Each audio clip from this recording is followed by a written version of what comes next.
parasha this week, and it's a beautiful one, and I'm very pleased that you're here, Regina, Adrian, and our constant female attendant every week. Chayei Sarah. It is about Sarah and the wife of Abraham. In Torah, we will see Chayei Sarah beginning with the death of this great matriarch. Her death, it is very important how Abraham reacted to her death and all his action that immediately followed in spite of his broken heart. Thank you. We will be meeting Rebecca, Esau, Jacob, and we read about the human foibles that our great leadership had. They were human beings, because in Judaism, every human being is a partner in the creation and can overcome their mistakes to become part of our great leadership in our Torah. So with that, I'm going to call Henry here to my side. Where's Henry? To call up to the Torah. And Henry, I wonder if we shouldn't, as you are my reader with me today, give the opportunity to both the two ladies with us. Jacob, who is on Zoom, and Brian? Arthur, no one. Oh dear. Okay. Then I think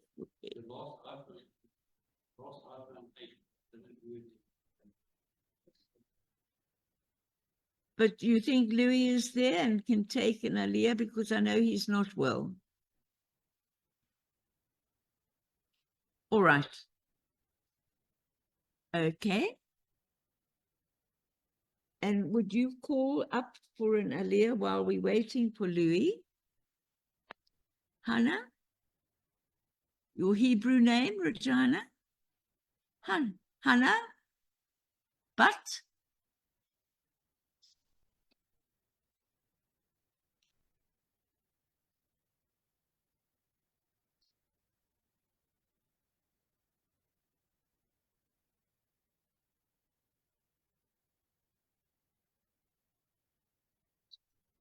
Please start. Baruch Ata Adonai Hamboran. Baruch Adonai Hamborach Le'olam Va'ed. Baruch Ata Adonai Eloheinu melech haolam, asher b'kavanu mikol amin, v'natananu et Torato. Baruch Ata Adonai noten haTorah. Amen. Fantastic.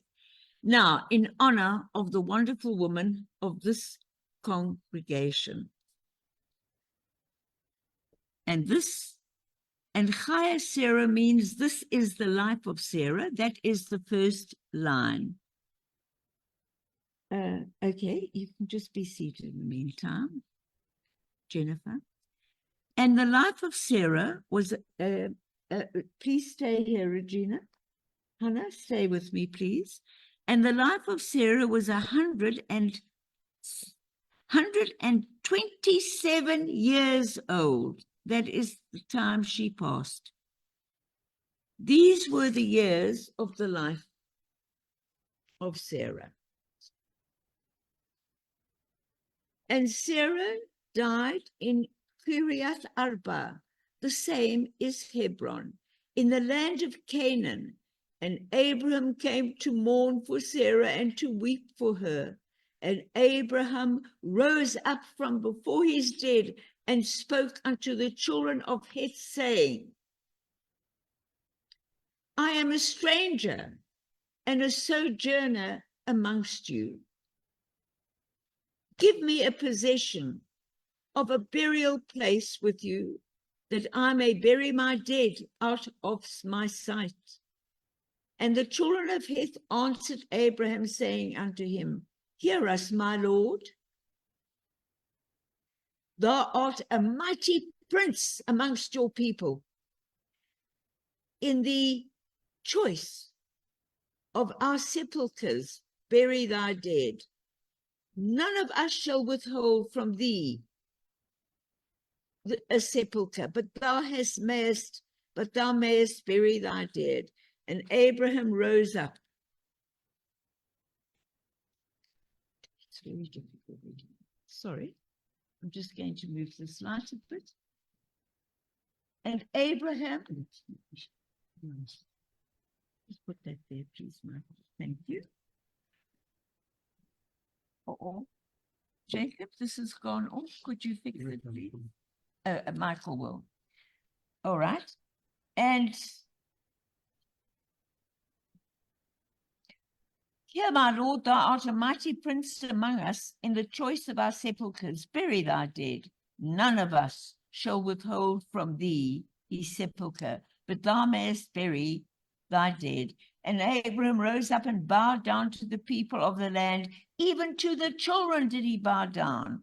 And he spoke with them, saying, If it be your mind that I should bury my dead out of my sight, hear me, and entreat for me to Ephron, the son of Zohar, that he may give me the cave of Machpelah, which he hath, which is in the end of his field.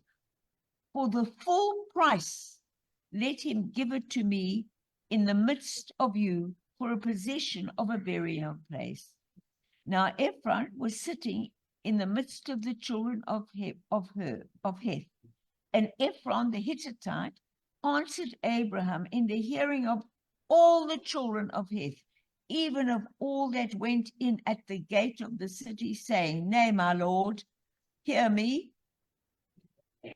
This field give I thee, and the cave that is therein, I give it to thee, in the presence of thy sons, and my people give it to thee. Bury thy dead.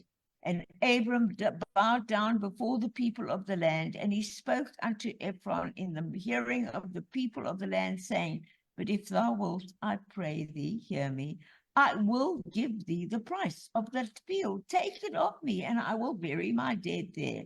And Ephron answered Abram, saying unto him, My land hearkened unto me, a place of land worth 400 shekels of silver. What is that between you and me? Bury there thy dead. And Abram hearkened unto Ephron, and Abram weighed to Ephron the silver, which he hath named in the hearing of the children of Heth, 400 shekels of silver, current money with the merchant. Thank you. Baruch atah Adonai, Eloheinu melech haolam, asher natan lanu torat emet, v'natayenu olam matzavotenu. Baruch atah Adonai noten haTorah. Amen. Please stay with us. Adrian, would you like to come to Torah? Adrian is one of our constant Shabbat morning attendees.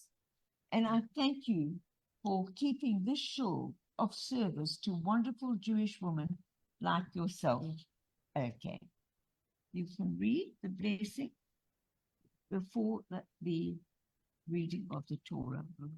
Baruch atah, Baruch et Adonai. Baruch hu et Adonai, המבורך.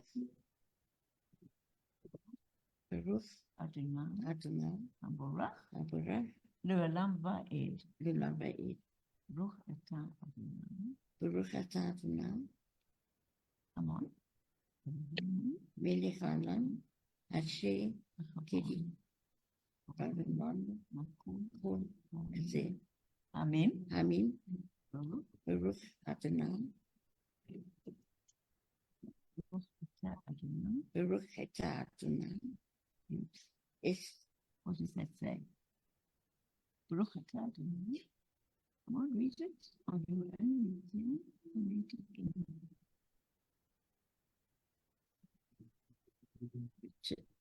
The light here is very bad. We apologize. Aten.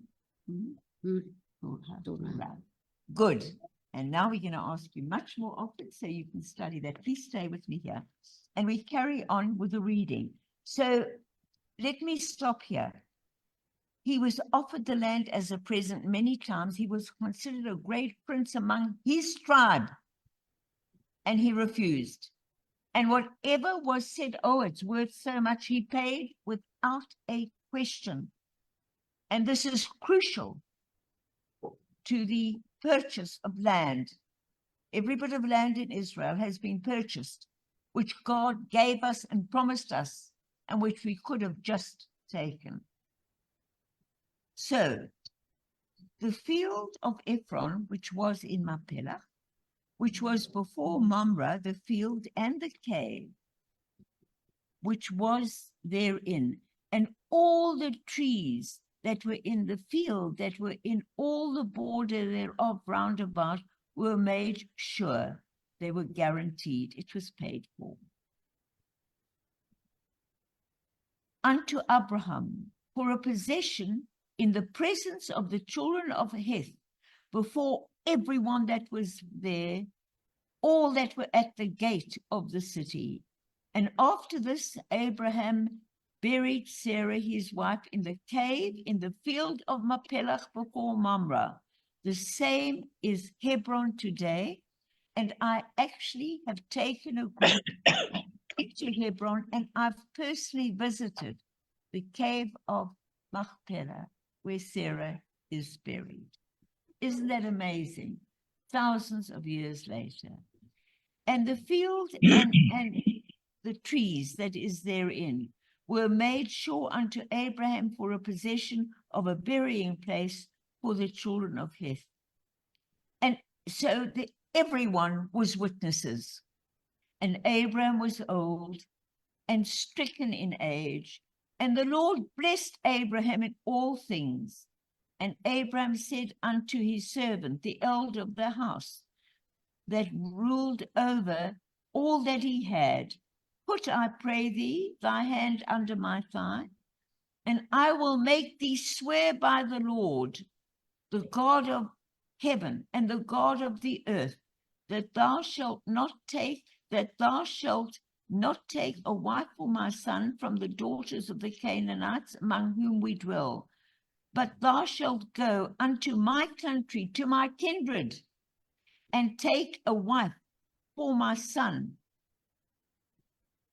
even for that is my son Isaac. And the servant said unto him, well, they say servant, but he was actually the ruler of his entire household and animals and tribes. And the servant said unto him, peradventure the woman will not be willing to follow me unto this land. Must I need bring thy son back unto that land from whence thou came?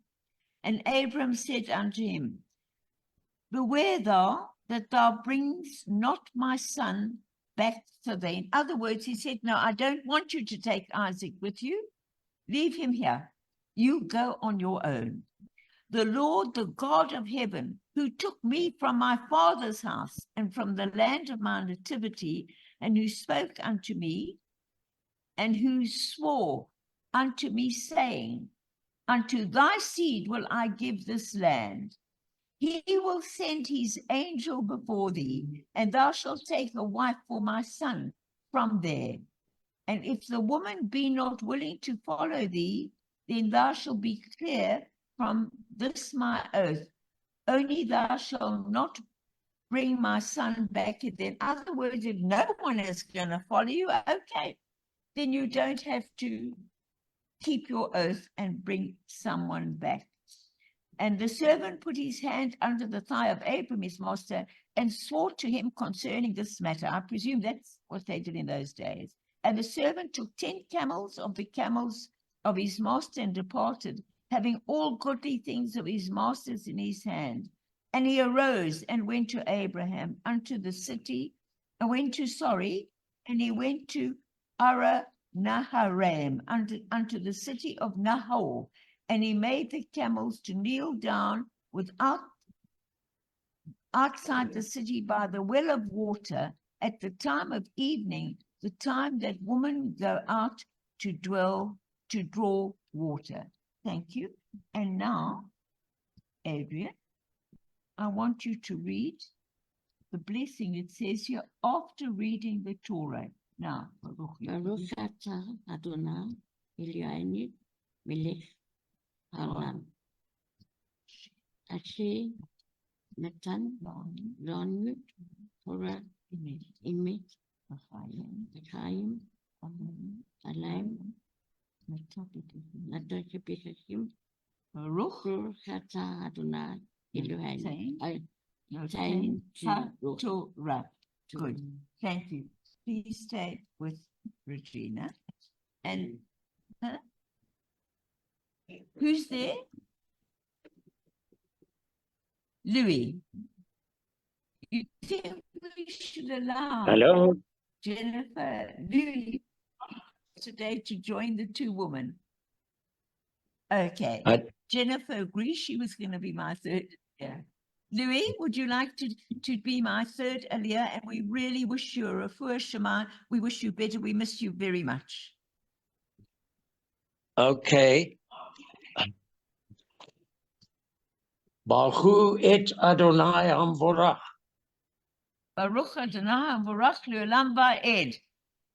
Baruch atah Adonai Eloheinu melech haolam. Asher bacha banu mikol hamim. Ve'natan lanu et Torato. Baruch atah Adonai noten ha-Torah. Amen. Amen. And now remember, we're at the well just outside the city where Abraham's tribes live. And his servant has his camels with him and he wants to let them drink. They're thirsty. And let me just find my place. So they were unto the city of Nahor where he had been sent. And he made the camels to kneel down outside the city by the well of water. At that time of evening was the time that woman came out to draw water. And he said, O Lord, the God of my master Abraham, send me, I pray thee, good speed this day, and show kindness unto my master Abraham. Here was a wonderful servant, is the wrong word, but here was a wonderful employee of Abraham who loved Abraham and wanted to fulfill his vow to him. Behold, I stand by the fountain of water, and the daughters of the men of the city come out to draw water. So this is a good place to meet the woman. So let it come to pass that the damsel to whom I shall say, let down thy pitcher, I pray thee, that I may drink, and she shall drink. And then I will ask also that my camels can drink. Let the same be she that thou hast appointed for thy servant, even for Isaac. And thereby shall I know that thou hast shown kindness to my master. What an extraordinary people. Abraham, our first great Jewish forefather, and his employee, who showed not just loyalty to being paid, but he loved Abraham and he wanted to fulfill his wish and he wanted to bring Isaac a lovely wife. What exceptional people. They didn't think of themselves as we do today in our movement, in every stream, and in the world leadership. The majority think only of themselves and their own interests. Let me get back to this. And it came to pass, before he had even finished speaking, that behold, Rebekah came out, who was born to Bethuel, the son of Micha, the wife of Nahor, Abraham's brother, with her pitcher upon her shoulder. And the damsel was beautiful to look upon, a virgin, neither had any man known her. And she went down to the fountain and filled her pitcher and came up. And the servant ran to meet her and said, Oh, give me to drink, I pray thee, a little water of thy pitcher. And she said, Drink, my lord. And she hastened and let down her pitcher upon her hand and gave him to drink. And when she had done giving him to drink, she said, before being asked, I will now go and draw water for thy camels also, until they have done drinking. What a beautiful sign. And she hastened and emptied her pitcher into the trough and ran again unto the well to draw for all the camels. And the man looked steadfastly on her, because of course he then took the camels to the trough where she put the water for them to drink. Holding his peace to know whether the Lord had made his journey prosperous or not. And it came to pass, as the camels had done drinking, that the man took a golden ring of half a shekel weight and 2 bracelets for her hands of 10 shekels weight of gold, and said, Whose daughter art thou? Tell me, I pray thee, is there room in thy father's house for us to lodge in? And she said unto him, I'm the daughter of Bethuel, the son of Micha, whom she bore unto Nahor. And she said moreover unto him, We have both straw and provender enough, and room to lodge in. And the man bowed his head and prostrated himself before the Lord. Right, we now, as in every service, we now follow our short reading, and I've kept my reading of the Torah specifically to Sarah and Rebecca, although there are other great insights in this parasha as well. But most rabbinical sources emphasize the role of woman then and now and in the future. So I've kept my remarks to that. And the Haftarah for Chayei Sarah is from Kings. And let me, just before you read the blessing, let me just tell you that the book of Kings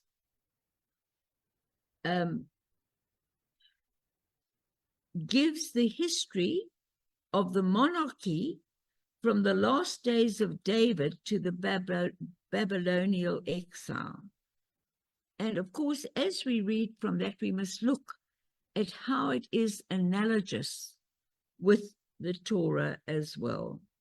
And of course, I'm sure it will talk about King David dying, as we've just read about Abraham dying.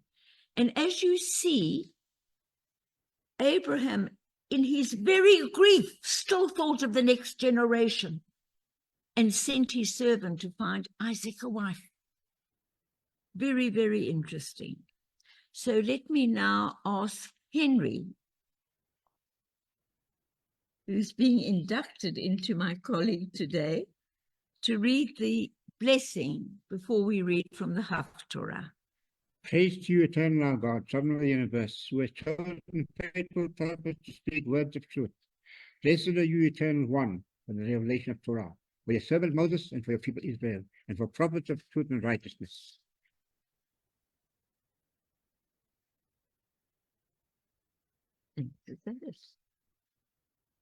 And now, I'm just moving into the light here. So now we read about King David. That was centuries later. And yet again, there was a threat to the future of the Jewish people. What would have happened if Abraham had not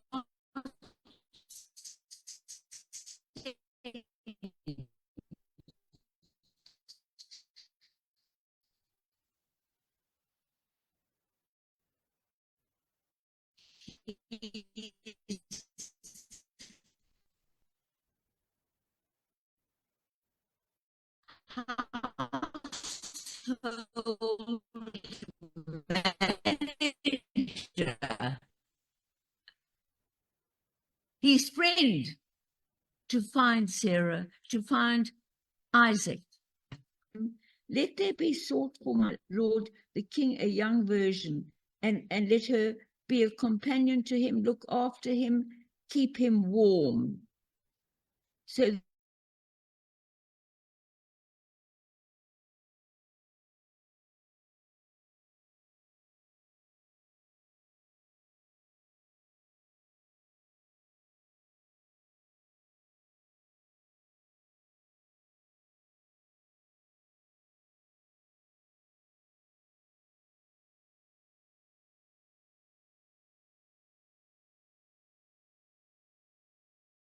did not sleep with him. He was ill. He needed a caregiver. Now Adonijah, the son of Haggith, exalted himself, saying, so that was another son which could have been wanted the throne. And he said, King David's dying. I'm going to appoint myself king even before he's dead. Yeah, humanity. I will be king. And he prepared him chariots and horsemen and 50 men to run before him. And his father had not grieved him all his life in saying, why hast thou done so? And he was also a very goodly man, and he was born after Absalom. And he conferred with Joab, the son of Zeruiah, and with Abiathar, the priest. And they, following Adonijah, helped him. But Zadok, the priest, and Nathan, the prophet, and Shimel, and Ray, and the mighty men that belonged to David were not with Adonai. In other words, this was the politics of the day. The kings, the priests were the politicians of the day. Or by that time, of course, there was the king, so it wasn't the priest. And these were different parties, if you were like. And those who had supported King David, not the opposition, said, something is bad. And this Adonijah slew sheep and oxen and fatlings by the stone of Zobeleth, which is beside Anrogel. These are all names of places.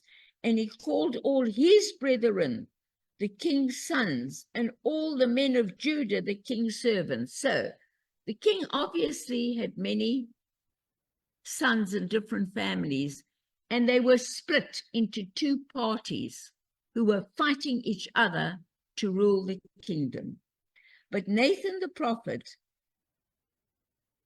and Benaiah and the mighty men and Solomon his brother he called not. So he deliberately left out those who would oppose him as king. What's new? Then Nathan spoke unto Bathsheba, the mother of Solomon. Remember that King David, in his youth, had killed a soldier so he could have his wife.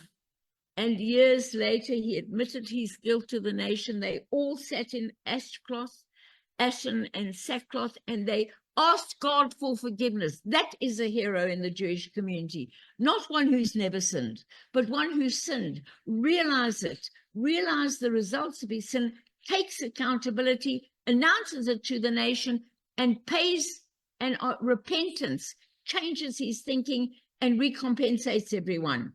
The very thing that our leadership in our country and all over the world are refusing to do today. We are in an era where there is no accountability, and the justice system has to be readdressed again. So things don't change that much. And now, therefore, let me, I pray thee, give thee counsel that thou mayest save thy own life and the life of thy son Solomon. So they went to King David and they spoke to him, his wife Bathsheba and his son. And he said, look, this is happening and these people are bad. And they've taken your kingdom even before you did. Please, before you die, appoint Solomon as the next king in front of many, many witnesses. And let's see what happened. And Bathsheba went in unto the king into the chamber. Now the king was very old, and Abishag, the Shunammite, ministered unto the king. So his caregiver was there. And Bathsheba bowed and prostrated herself unto the king. And the king said, What do you want? What wouldest thou? And she said unto him, My lord, thou dost swear by the Lord thy God unto thy handmaiden, assuredly Solomon thy son shall reign after me, and he shall sit upon thy throne and my throne. And now behold, Adonijah reigneth, and thou, my lord the king, don't even know about it. And he hath slain oxen and fatlings and sheep in abundance, and have called all his sons of the king, and Abiathar the priest, and Joab the captain the host. But Solomon thy servant hath he called not, and thou, my lord the king, the eyes of all Israel are upon thee. Are upon thee. And thou should tell them who shall sit. You must choose who will follow you. That is your right. And the king after him. Otherwise it will come to pass when my lord the king shall sleep with his fathers, that I and my son Solomon shall be counted as traitors. And lo, while she yet talked with the king, Nathan the prophet came in, and they told the king, saying, Behold, Nathan the prophet. And when he came in before the king, he bowed down his face to the ground, and Nathan said, My lord, O king, hast thou said, Adonijah shall reign after thee, and shall he sit upon thy throne? For he is gone down this day, and hath slain oxen, etc., in abundance, and hath called himself and his son the king, and the future kings. And Abiathar the priest, and behold, they eat and drink now and rejoice. And I say, but me, even me, thy servant, and Zadok the priest, and the son of Behemoth, the son of Joiada, and thy servant Solomon, hath not he called? They are going to create division and war. And so then King David answered and said, Call Bathsheba. And she came into the king's presence and stood before the king. And the king swore and said, As the Lord liveth, who hath redeemed my soul out of all adversity, verily, as I swore unto thee by the Lord, the God of Israel, saying, Assuredly, Solomon thy son shall reign after me, and he shall sit upon my throne in my stead. Verily so will I do this day.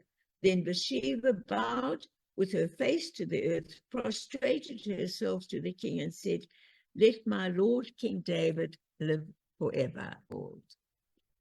Thank you. You may all be seated.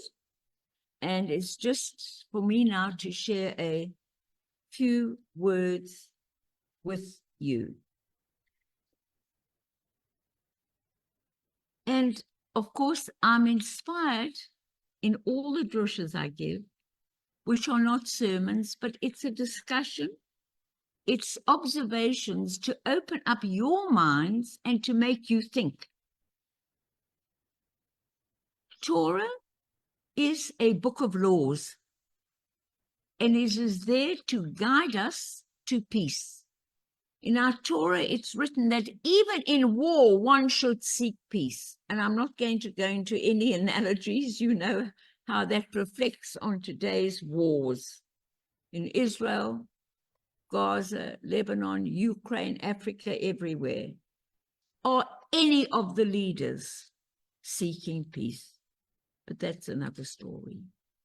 So, of course, and I'm very influenced. One of my major mentors that I've studied, which I've been studying since COVID started, is the wonderful Lord Jonathan Sacks of blessed memory, who is a rabbi who took Judaism to the world, not a religion to demand them to join, but a philosophy and ideology, a way of living that would bring peace and harmony to them, to families, to friends, to neighbors, to countries. And he and many other rabbis, I'll mention them another week, are my heroes. But anyway, so we've got a couple of phenomena in this parasha, particularly as our matriarchs and patriarchs died at a very, very, very old age. People lived then well into their hundreds, and even 170. And then humanity started with many things. We went backwards, we started dying much younger, and now with our increased knowledge of medicine, the mind, etc., people are living much, much longer. We know. I mean, Jennifer told us that only last week a friend of hers died at 102 and her mind was sharp, huh, Jennifer? And there are people in Japan, and it's not only the Western world, it's people in Japan. And they've studied a group of women in Japan who are now in their 130s, bright as buttons, meeting once a week regularly, doing certain gentle exercises. And they found that being together, as we are every Shabbat morning in Shul Henry, laughing with each other and sometimes crying with each other, and just being together regularly, the whole point is regularity. That's why I say, and Adrian, I'm so pleased you've chosen to come to Shul every Shabbat when you're well enough. It is so important, that repetition, that communication, because Jennifer, they found that that is healthier than any medicine to keep your body and mind young. And so, and that's very, very important. And it shows us that Abraham, on Sarah's death, he himself was already much, much older than her, right? He didn't sit down and just cry and mourn and say, I'm finished. He immediately went into action. And that's the point. In the midst of his grief, he thought of the future generation. He thought of the promise that God has given him. And he thought of the future of our world. Just as we today are begging people with global warming to think of the future of the planet for your children, for your grandchildren, for their children, for other people's children, for the future of animals, for the future of life. And this is what most rabbinical sources have taken out, to mention two things here. So, okay. They quote, and also they quote a lord in London, not Lord Jonathan Sacks of blessed memory, but another man who at 92, he began to work harder and harder, and he worked day and night. And they said, "What's wrong with you? Can't you rest at 92?" He said, No. He said, now, I don't know when the door is going to close. I've got to do everything now. I've got to do as much as I can to leave a legacy, to leave good, to leave Britain a better place for the next generation. And so this is the main moral we learn from Abraham this week before we go to Sarah. So Sarah, his constant companion throughout all his journeys, had died. Abraham was 137 years old. And even though he deeply mourned Sarah, he immediately moves into action. He engages in an elaborate negotiation to buy a plot of land in which to bury her. Of course, he didn't accept it as a gift, because centuries later, or even the next year, or when he's dead, they'll say, ah, it was a gift, we can take it back. He was a wise man. God had given him wisdom.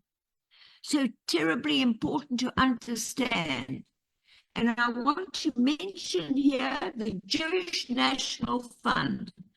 The Jewish National Fund, for hundreds of years, long before the state of Israel bought land from Arabs. So the land of Israel has been bought and purchased, not the misinformation and the fake news that you hear today. But of course, you've got to study historic facts to know what facts are. And even those historic facts with AI, Henry, are being changed. So you must make up your own mind, which ultimately is the only moral guide we have, our own mind and our choice once we study the facts. So, and as we read, he said to the Hittites, I'm an immigrant here and a resident among you.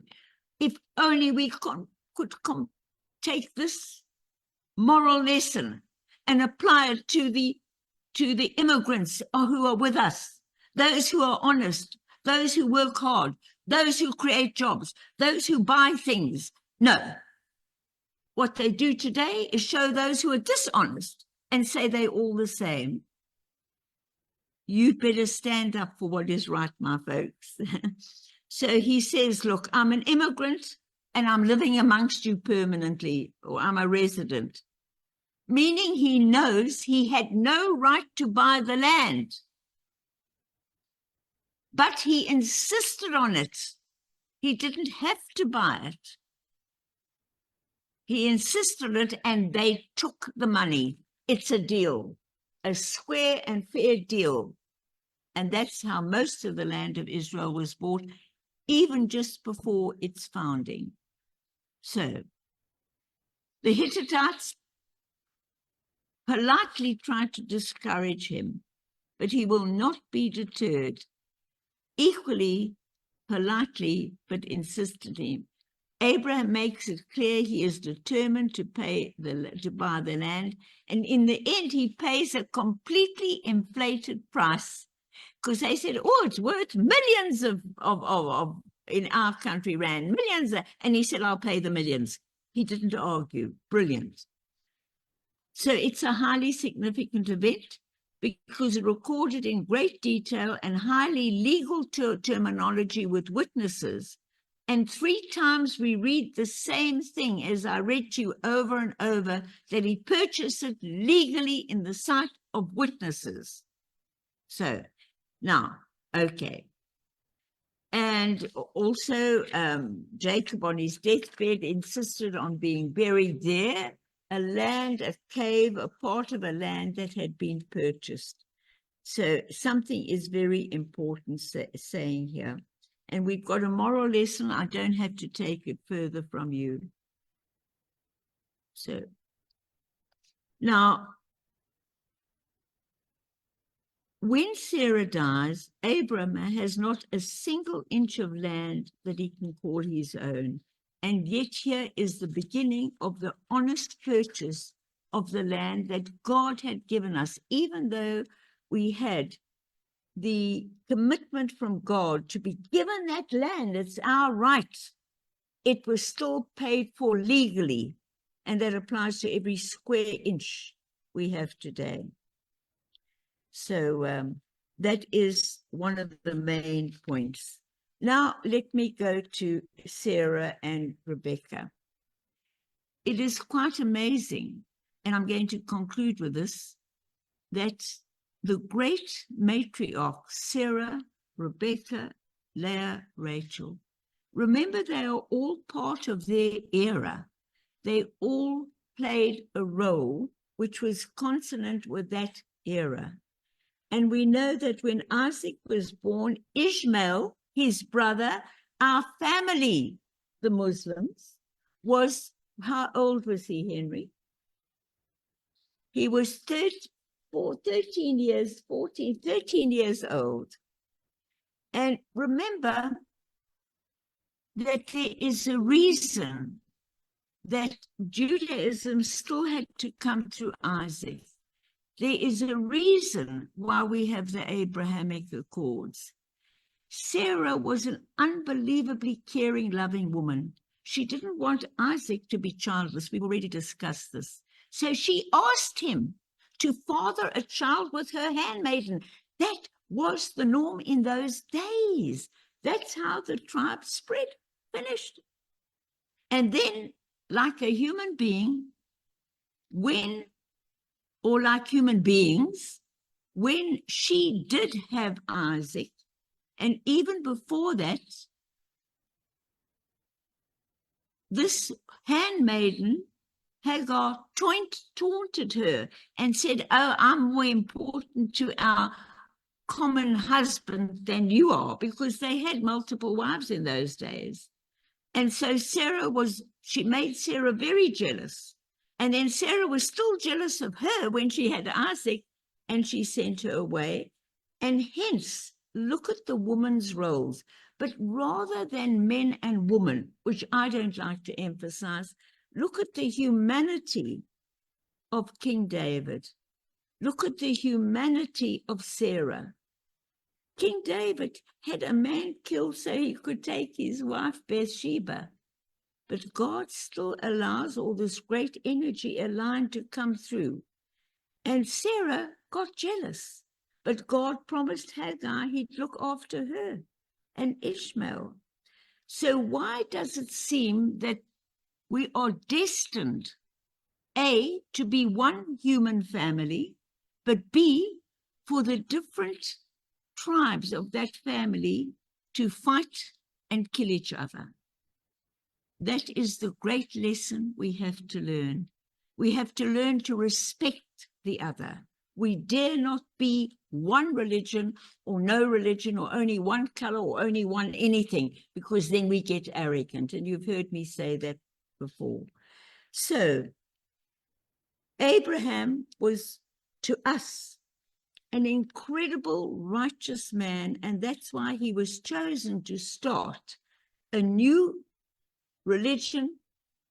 I believe it was a new political dispensation, a new philosophy where kindness, where generosity, where thinking of the other person counted. And he didn't seem to have the frailty of human emotions that Sarah had and King David had. And yet, in spite of that, God always gives us a way to apologize for our mistakes, to admit them, to be held accountable, and to start again. So I'm going to conclude there and just say both Sarah, Abraham, King David, Solomon, Bathsheba, Leah, all of them were leaders equally in their own way. They were leaders, and you today are also a leader in your own way. And God has made us a kingdom of men and women priests, that you can help others believe in themselves and respect them and give courage to others who are in pain.